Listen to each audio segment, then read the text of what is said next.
नमस्कार, स्वागत आहे तुम्हा सर्वांचं आपल्या यूट्यूब चॅनलवरती। महाराष्ट्रातील संजय गांधी निराधार अनुदान योजनेच्या सर्व लाभार्थ्यांसाठी अतिशय महत्त्वाची अपडेट या व्हिडिओच्या माध्यमातून आपण जाणून घेणार आहोत। महा-डीबीटी पोर्टल 2.0च्या माध्यमातून ऑगस्टमध्ये दोनदा डीबीटी प्रक्रिया सुरू या संदर्भात माहिती असणार आहे, त्यामुळे व्हिडिओला अजिबात स्किप करायचे नाही। सोबतच एक विनंती असणार आहे, चॅनलवर पहिल्यांदा आला असाल, पहिल्यांदा व्हिडिओ पाहत असाल तर सबस्क्राइब करायला सुद्धा अजिबात विसरायचं नाही, जेणेकरून या योजनेच्या सर्व नवीन अपडेट जाणून घेण्यासाठी तुम्हाला नक्कीच मदत होईल। चला तर मग सुरुवात करूया आणि जाणून घेऊया महा-डीबीटी पोर्टल 2.0च्या माध्यमातून दोनदा वितरण, दोनदा डीबीटी प्रक्रिया या संदर्भात माहिती।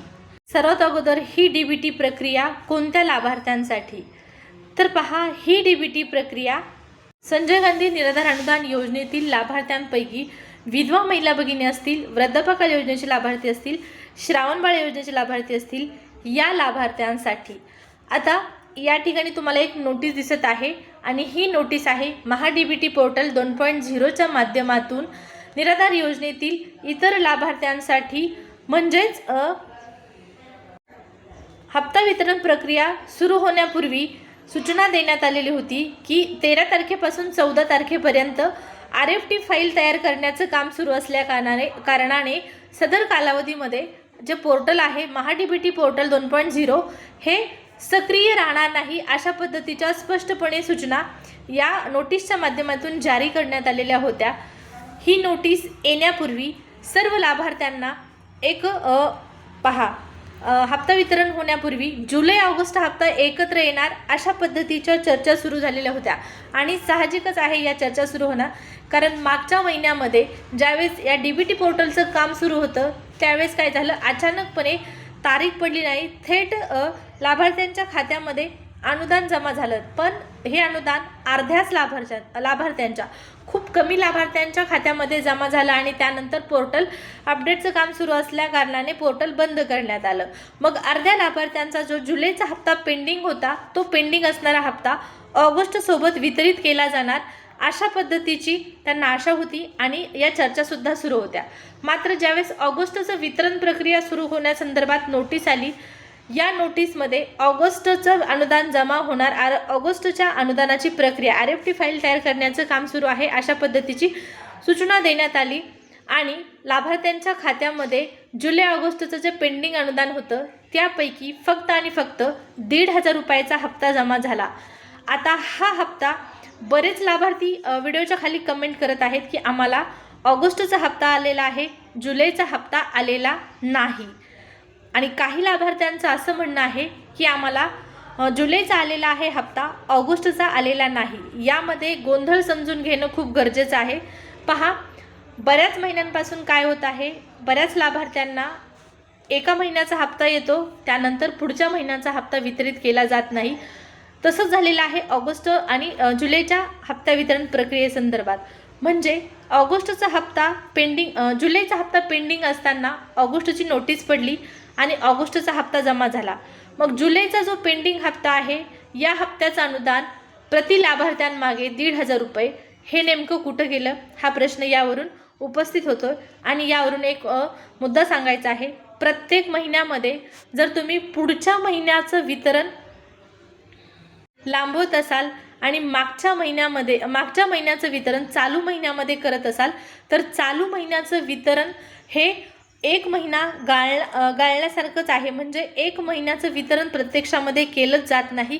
6 महिन्यामध्ये 5च महिन्याचं अनुदान लाभार्थ्यांच्या खात्यामध्ये जमा होत आहे।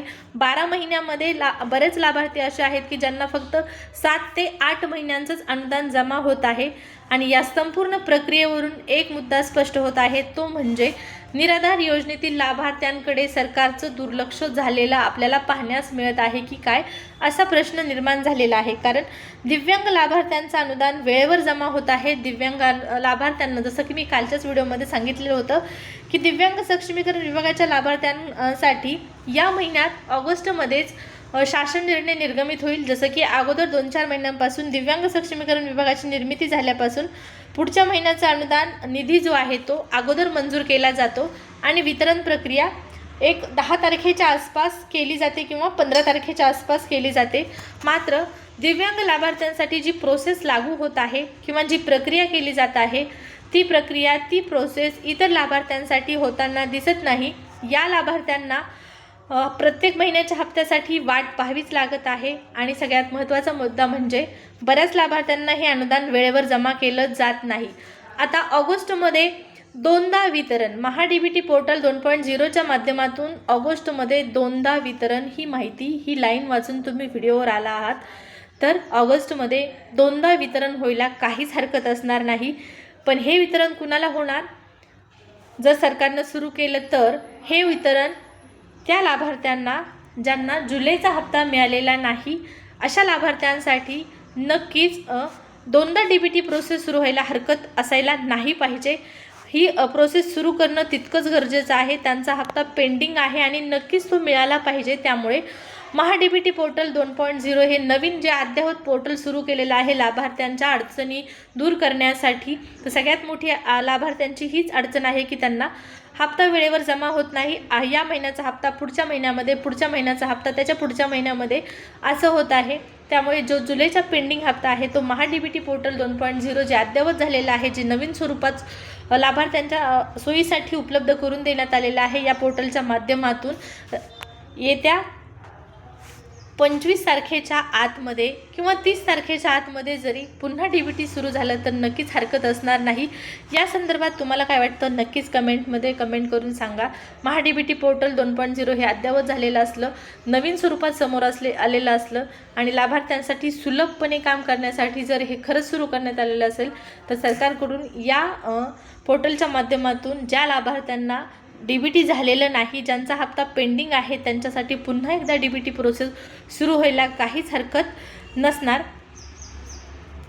अशी आपण अपेक्षा करूया. आणि या वितरण प्रक्रियेसंदर्भात जी काही अपडेट असेल, जी काही माहिती असेल ती जाणून घेण्यासाठी पुन्हा एकदा सांगते, चॅनलला सबस्क्राईब केलं नसेल तर सबस्क्राईब करून ठेवा.